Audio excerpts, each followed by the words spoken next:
आलसी गधे की कहानी। एक गांव में एक नमक का व्यापारी रहता था। उसके पास एक गधा था। व्यापारी रोज अपने गोदाम से दुकान तक नमक ले जाने के लिए गधे का इस्तेमाल करता था। वह नमक को बोरी में भरकर गधे की पीठ पर लाद देता और उसके साथ साथ चलता हुआ दुकान तक आता था।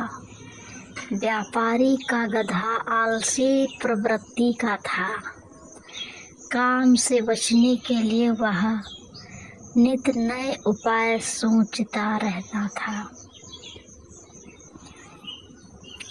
गोदाम से दुकान तक के रास्ते में एक नदी पड़ती थी, जिस पर एक छोटा पुल बना हुआ है। एक दिन नदी पर बने पुल पर चलते समय अचानक गधे का पैर फिसला और वह नदी में जा गिरा। नदी के पानी से नमक की बोरी भीग गई। जब तक व्यापारी ने गधे को पानी से निकाला, तब तक बोरी में भरा हुआ सारा नमक घुल चुका था। गधा जब चलने लगा तो उसे बोरी का भार बहुत कम महसूस हुआ और वह बहुत खुश हो गया। उसने सोचा कि अपने ऊपर लदा बोझ हल्का करने का ये बहुत बढ़िया तरीका है।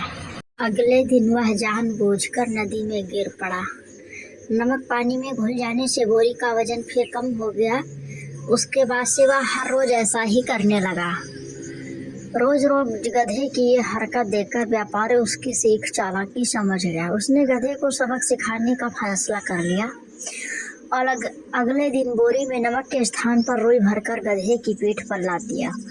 रुई हल्की थी, इसके बाद भी आलसी गधे ने सोचा क्यों ना रोज की तरह नदी के पानी में गिरकर इस वजन को और कम कर लिया जाए। इसलिए वह जानबूझकर नदी में गिर पड़ा। लेकिन इस बोरी में नमक नहीं बल्कि रुई थी। पानी में भीगकर रुई का वजन कई गुना बढ़ गया। गधा जब उठकर चलने को हुआ तो इतनी भारी बोझ से उसका बुरा हाल हो गया। उस दिन के बाद से उसने कभी आलस ना करने का निर्णय ले लिया। इसलिए कहते हैं आलस सबसे बड़ा शत्रु होता है। इसलिए आलस छोड़ो, उठो जागो, अपना काम करो।